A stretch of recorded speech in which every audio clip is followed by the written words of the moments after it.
অবশেষে সুদীপার ভুল ভাঙাতে টিনার কাছ থেকে ফোন পেয়ে ভাঙা পা নিয়ে নবীনপুরে হাজির হলো পরমা। এসে সুদীপার ভুল ভাঙিয়ে তাকে আদিত্যর সঙ্গে এক করে দিল পরমা। হ্যাঁ বন্ধুরা, আমরা এমনটাই দেখতে পাবো অনুরাগের ছোঁয়া ধারাবাহিকের আগামী পর্বগুলোতে। বিস্তারিত জানতে আমাদের চ্যানেলটি সাবস্ক্রাইব করে ভিডিওটি না টেনে শেষ পর্যন্ত দেখতে থাকুন। টিনার ফোন পেয়ে অসুস্থ শরীর নিয়ে অব্রর হাত ধরে সুদীপাকে ফেরাতে ছুটে গেল পরমা। হ্যাঁ বন্ধুরা, অনুরাগের ছোঁয়ার আগামীতে এমনটাই দেখতে চলেছি। সুদীপার যেমন পরমার ওপর অভিমান করেছে, তেমনি আদিত্যর ওপর ভুল বুঝাবুঝি করে নিজেকে অনেক দূরে সরিয়ে নিয়েছে। কোথাও আশ্রয় না পেয়ে সে হোস্টেলে উঠে গেছে, আর সেই হোস্টেলেই আছে টিনা। টিনা সুদীপাকে দেখে অবাক হয়ে যায়, কারণ চৌধুরী বাড়িতে গিয়ে সে সব দেখেছে। সবকিছু দেখার পরেও টিনা কিছুই বুঝতে পারছিল না সুদীপা হঠাৎ এমন সিদ্ধান্ত নিল কেন। সুদীপা যা বলছে সবটাই মিথ্যে। এটা জেনে টিনা ভাবে আমাকে সব ঠিক করতেই হবে। দরকার হলে অব্রকে কল করব, না হলে পরমাকে কল করব।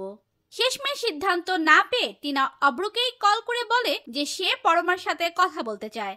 অব্র অবাক হলেও কোনো প্রশ্ন না করে ফোনটা পরমার হাতে দেয়। এরপর টিনা পরমাকে সব খুলে বলে। সুদীপা হঠাৎ হোস্টেলে চলে এসেছে, কিন্তু কেন এসেছে টিনাও বুঝতে পারছে না।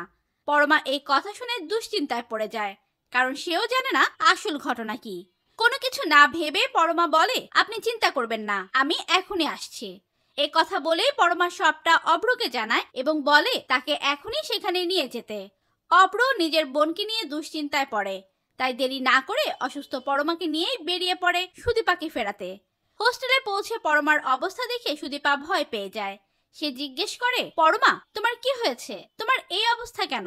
তখন পরমা উত্তর দেয়, আমার পায়ে ভীষণ বাজেভাবে চোট লেগেছে, তাই এমন অবস্থা। কিন্তু তুমি এখানে কেন চলে এলে? এই কথা শুনেই সুদীপা বুঝতে পারে তার মানে মিস্টার চৌধুরী পরমার পায়ে চোট পাওয়ার কারণেই তাকে কোলে তুলে উপরে নিয়ে যাচ্ছিল, আর আমি সেটা দেখে ভুল বুঝে বাড়ি ছেড়ে চলে এলাম। এ তো আমারই বড় ভুল। এভাবে নিজের সাথে কথা বলতে বলতে সুদীপা ভুলটা বুঝতে পারে।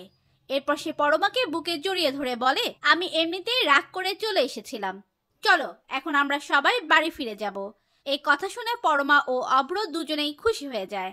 তো বন্ধুরা, তোমরা কি এমনটাই চাও পরমা যেন নবীনপুর এসে সুদীপার ভুল ভাঙিয়ে তাকে আদিত্যর সঙ্গে এক করে দেয়?